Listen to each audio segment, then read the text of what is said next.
মেঘ বৃষ্টির দোলাচলে নগর আর নাগরিক। রাজধানীর যানজট আর জলজট না হয় সামাল দেয়া গেল, কিন্তু সিলেট সুনামগঞ্জের কি হবে? সেখানে তো আগে থেকেই বন্যা বাগড়া দিচ্ছে। আমাদের সঙ্গে আছেন আবহাওয়াবিদ আব্দুর রহমান। জনাব আব্দুর রহমান, আপনাকে আমন্ত্রণ জানাচ্ছি এবং অনেক ধন্যবাদ জানাচ্ছি আপনি আমাদেরকে সময়টা দিয়েছেন। শুরুতে একটু জানাবেন, আসলে আমরা একটা তথ্য জানাচ্ছিলাম 5 জুলাই পর্যন্ত, কিন্তু এখনকার তথ্যটা আমাদের একটু জানাবেন যে কতদিন পর্যন্ত আসলে এরকম বৃষ্টিপাত থাকতে পারে এবং 24 ঘন্টার পূর্বাভাসে আসলে আর কি তথ্য জানানো হয়েছে? ধন্যবাদ। আপনি ঠিকই বলেছেন যে আগামী 5 তারিখ পর্যন্ত মোটামুটি দেশের উপর চলমান যে বৃষ্টির ধারা, সেই ধারা অব্যাহত থাকার সম্ভাবনা আছে। তবে দেশের কোথাও কোথাও হয়তো সেই ধারাটা মানে স্থান চেঞ্জ হতে পারে।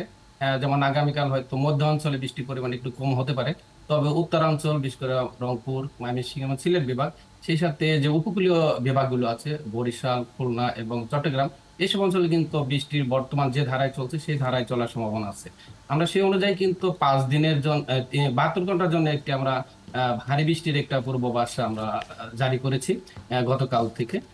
অর্থাৎ গতকাল জারি করেছি বিকালে, আজ আগামীকাল পর্যন্ত সেই ভারী বৃষ্টির সম্ভাবনা যেটা ওটা থাকবে এবং পরবর্তীতে আমরা ওটা আরো এক্সটেনশন করার সম্ভাবনা আছে।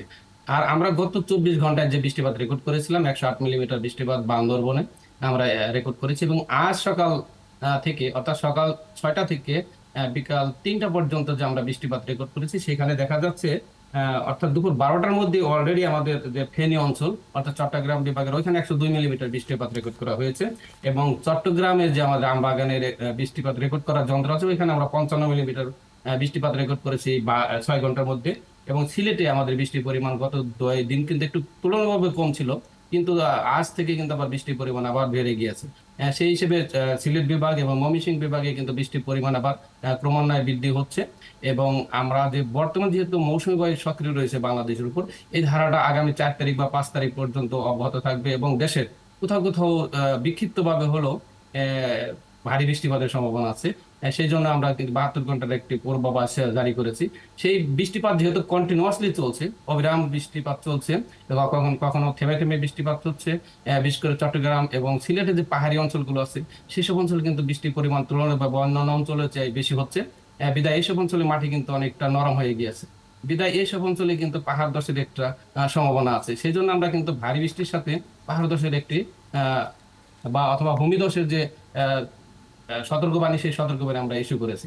অর্থাৎ এই বর্তমান যে চলমান যে বৃষ্টির প্রবাহ, সেই বৃষ্টির প্রবাহ মৌসুমী বায়ু যেহেতু সক্রিয় রয়েছে, সেই সক্রিয়তা মোটামুটি এখন পর্যন্ত আমাদের যে প্রেডিকশন, আমাদের যে বিভিন্ন ডাটা অ্যানালাইসিস, আমাদের যে মডেল গুলো আছে, মডেল থেকে যে আমরা আউটপুট গুলি পাচ্ছি, সেই অনুযায়ী 5 তারিখ পর্যন্ত মোটামুটি এই ধারাটা অব্যাহত থাকার সম্ভাবনা আছে।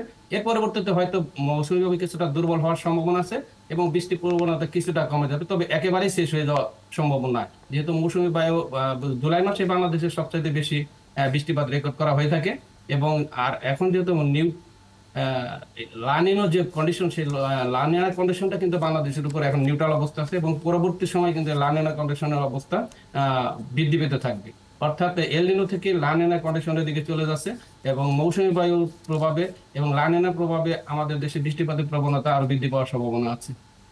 চমৎকার। আমি আসলে আপনাকে আটকালাম না, কারণ এত চমৎকার করে বলছিলেন, ইনফরমেশনগুলো প্রয়োজন ছিল, যে কারণে নিলাম। আরেকটা বিষয় একটু জানতে চাই, তারপরে ছোট্ট আরেকটা বিষয় জেনে আমরা আলাপটা শেষ করবো। সেটি হচ্ছে যে সিলেট সুনামগঞ্জে আমরা এমনিতেই বন্যার মধ্যে আছে, সেই তথ্যগুলো জানাচ্ছিলাম, বন্যার আপডেট জানাচ্ছিলাম, এবং এই আপডেট জানানোর মাঝে আমরা দেখতে পাচ্ছি এরকম বৃষ্টি হচ্ছে। সেই হিসেবে আসলে সিলেট সুনামগঞ্জের জন্য কি অপেক্ষা করছে? বড় ধরনের কোনো বন্যার বা এই জাতীয় পরিস্থিতির মুখোমুখি তাদের হতে হবে কিনা? ধন্যবাদ। আসলে সিলেটে যে বন্যা পরিস্থিতি আছে, গত 2 দিন বৃষ্টি কম হয় কিন্তু হয়তো বন্যা পরিস্থিতি অতটা অস্বাভাবিক হয়নি। তবে আভ্যন্তরীণ যে বৃষ্টিগুলো হচ্ছে, বৃষ্টি কিন্তু পরিমাণ অত বেশি না হলে কিন্তু সিলেটে এবং সিলেট রিজন যে আমাদের উত্তর পূর্বাঞ্চলগুলোতে কিন্তু বৃষ্টি অব্যাহত থাকবে, আরো 5 তারিখের পর পর্যন্ত থাকার সম্ভাবনা আছে। তাছাড়া আমাদের সিলেটের যে আপস্ট্রিমের যে জায়গাগুলো আছে, অর্থাৎ আমাদের দেশের বাহিরে ওইসব অঞ্চলে কিন্তু আমাদের যে মডেলগুলো দেখাচ্ছে, সেই মডেল অনুযায়ী কিন্তু বাহিরেও কিন্তু বৃষ্টিপাত, অর্থাৎ আমাদের দেশের বাহিরে, অর্থাৎ আমাদের দেশে আসাম ত্রিপুরা অঞ্চলেও কিন্তু ভারী বৃষ্টিপাত হচ্ছে। ওই বৃষ্টি যদি আমাদের দেশে চলে আসে, সিলেটে আমাদের আভ্যন্তরীণ যে বৃষ্টিগুলো হচ্ছে, পানিগুলো আমরা পাচ্ছি বৃষ্টির দ্বারা, সেই পানি এবং বাইরে যে বৃষ্টিগুলো হচ্ছে, সেই বৃষ্টি পানি কিন্তু মিলে একটা বন্যা পরিস্থিতি সৃষ্টি হতে পারে। তবে এ বিষয়ে আমাদের বন্যা পূর্বাভাস আরো বিস্তারিত আপনাদেরকে জানাতে পারবে। আচ্ছা, সবশেষে আরেকটা বিষয় বলবেন। আমরা দেখতে পাচ্ছি মানে ঝড় বৃষ্টি যেটাই হোক না কেন, যেই জিনিসটা থেকে যাচ্ছে সেটা হচ্ছে গরম। অর্থাৎ কোনোভাবেই এই ভ্যাপসা গরম কাটিয়ে ওঠা যাচ্ছে না। এই বৃষ্টির মধ্যেও এই গরমের অনুভূতিটা রয়ে গেছে এবং আপনি বলছিলেন এল নিনো থেকে এটা লা নিনোর দিকে যাচ্ছে, ফলে বৃষ্টিপাতের পরিমাণটা বাড়বে। আমরা কি কোনো সুখবর পাবো মানে গরম থেকে মুক্তির? আসলে ধন্যবাদ। এখন কিন্তু দিন কিন্তু বড় রাতের চেয়ে, জি। আর সূর্য কিন্তু এই সময় কিন্তু আমাদের একেবারে মাথার উপর থাকে। আর যেহেতু দক্ষিণ দিক থেকে এই মৌসুমী বায়ুটা প্রবাহিত হয়ে আসে এবং সাথে প্রচুর জলীয় বাষ্প নিয়ে আসে, বাতাসে কিন্তু এখন প্রায় 100% জলীয় বাষ্প বিরাজমান আছে।